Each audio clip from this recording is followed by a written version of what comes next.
Do you have a favorite faction that's in this? Speaking of world building. Oh man, I definitely have a couple, but I want to make sure I don't say anything I'm not supposed to say. There's like 2,000 different pieces of information out there. We talk about half of them, we can't talk about the other half, and I have no clue which are which. Here's what I'll say. I'm thinking about season 1 of Stardust Rhapsody Anthem. I'm thinking about a few episodes that we've played in Once Upon a Starlight, excuse me. And what I will say is I think that 2 of the most interesting factions that we've kind of started to come across, but we don't really know their true nature yet, is the Chemtech Revolution and the Kyojin Energy Company. Oh, a part of Nexus Corp. Yes. Yeah. So we obviously have, like corpos in our setting, and there's like a conglomerate of 5 or 6 major companies that are, they do different things, different sectors, and one of them is an energy company called Kyojin.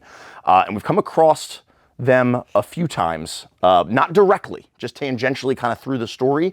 I think there's a deeper mystery there that we haven't really scratched past the surface, so I'm really interested to see. No, it's really surface level. Okay. There's nothing to worry about there. No, it's all So above board. those would be my 2 picks that I know I can talk about. I'm a huge fan of cyberpunk, and I love big monolithic corporations, and the evil big corpo conglomeration of the news network and the energy company and the cloning business and all of these things that stack up in a towering financial undercity seedy way feels very good to me. I love their vibes top to bottom. I get to utilize them a little bit. Yeah, weekly, I'm a little so jealous. That's quite I'm a little fun. jealous. Yeah, I get to live in that on the regular, and you do too, just not in the same way. I'm gonna say also kind of pulling from Anthem, our dominant crime syndicate is one of my favorite factions in the setting, and I'm not talking about the Scarlet Eye. The other I'll say that I can name is probably Polaris. Good answer. A faction that actually, spoilers. No, go for it. Spoilers. Yeah, minor spoilers. That Pike himself was a part of.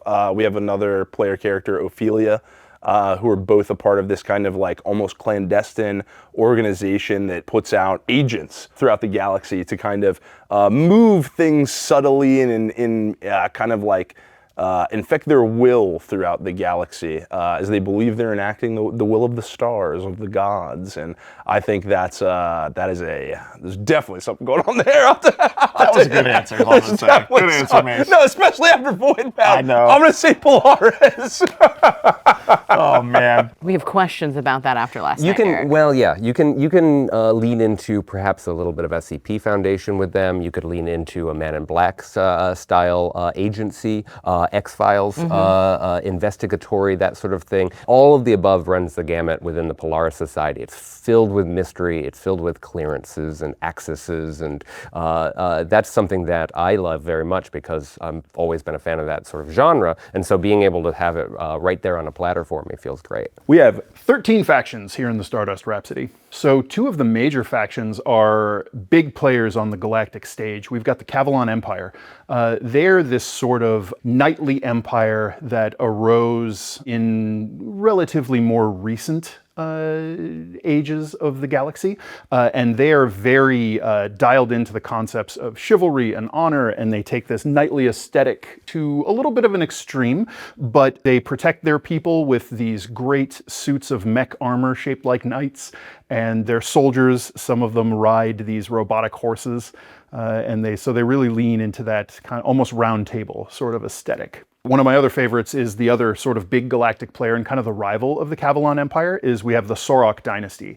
The Sorok Dynasty is probably the oldest faction, as the Saurians are the oldest species in the galaxy, and they were the ones who founded this.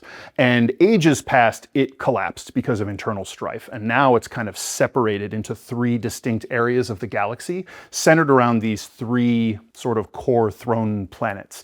This one is special because this is the only faction that can instantaneously teleport their ships, as in their whole fleets of starships can instantly teleport, which nobody else can do.